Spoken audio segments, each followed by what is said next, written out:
The top killers in America start with heart disease, followed by cancer, accidents, chronic lung disease, strokes, Alzheimer's, diabetes, influenza, kidney disease, and suicide. Of those top 10 killers, 8 of them are linked to one number that you control. What is that?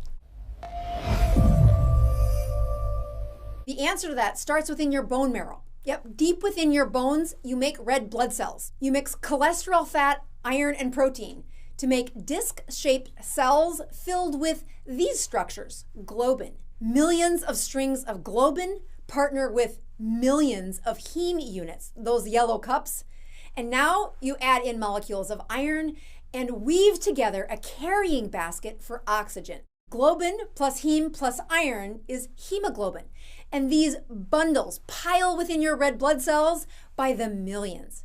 Those red blood cells circle around your body, delivering oxygen. Inside your lungs, your body lets go of carbon dioxide.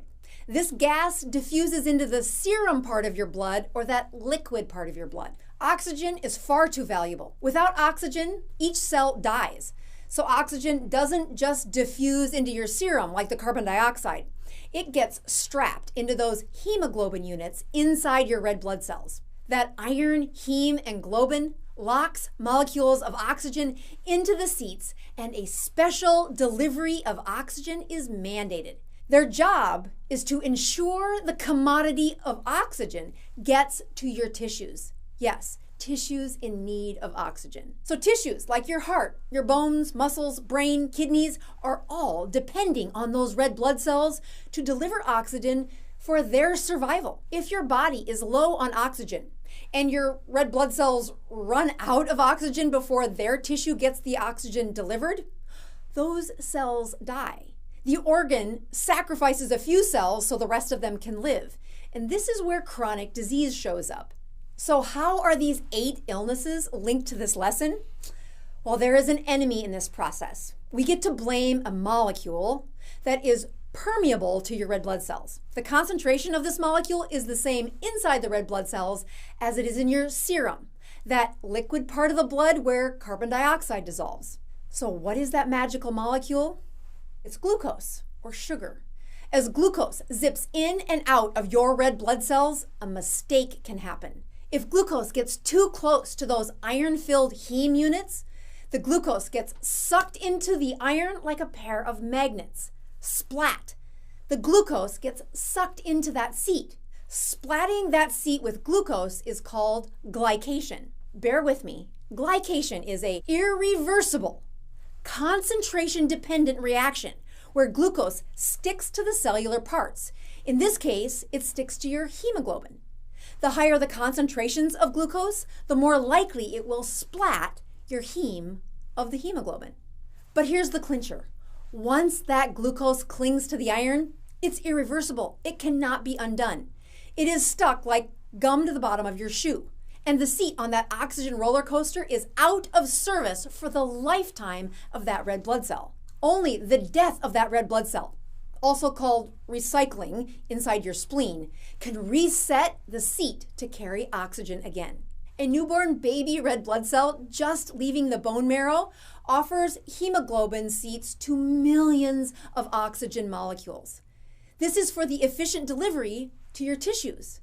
And those little red blood cells live for about 3 months or 100 days. But the higher your blood sugar in circulation, the more likely it is for those hemoglobin to bump into oxygen. If that sugar happens to hit an open seat on the first day the red blood cell is outside your bone marrow, it's out of commission for 3 months. And that's a lot of missed oxygen your tissue was depending on. The more roller coaster seats that are glycated with sugar, the fewer oxygen molecules grab their seats when those red blood cells arrive in your lungs. With fewer seats available, your oxygen is less. Less oxygen correlates to death by suffocation at that cellular level. That means dead from one of these top 10 diseases. There is one test that measures how many of your roller coaster seats are sticky with glucose and no longer have the ability to carry oxygen to your tissues. That test is called glycated hemoglobin A1C. It samples a bunch of red blood cells, ranging from the newborn red blood cells to the ones that are dying or nearly 3 months old. The test measures what percentage of heme units are filled with sticky sugars. The average hemoglobin seats glycated with sugar are mathematically proportional to your average blood sugar. The higher the average blood sugar, the fewer seats for oxygen to bind. The more seats inside those red blood cells are crippled with sticky sugars and unable to do their job of carrying oxygen to their tissue. If your average blood sugar is 65, it means that there were some blood sugars as low as 50, maybe even 48. But some of them tip into the 80s or maybe even 90s. Dial that hemoglobin A1C up to 4.5, which is my goal, and that average blood sugar is 83. Again, it's math. It's a bell-shaped curve where most of those blood sugars hang out in the 75 to 85 range. But a few hours a month, my blood sugars are going to be in the 50s. And then I better keep my blood sugar out of that 100 range except for a few hours a month. And that's how I would get an average of a hemoglobin A1C of 4.5 or an average blood sugar of 83. So why do I want an average of 4.5? Because I know that is delivering an excellent percentage of oxygen to my tissues, my brain, my heart, my bone marrow, my kidneys. Dial that A1C up to 9 and look what the average blood sugar is.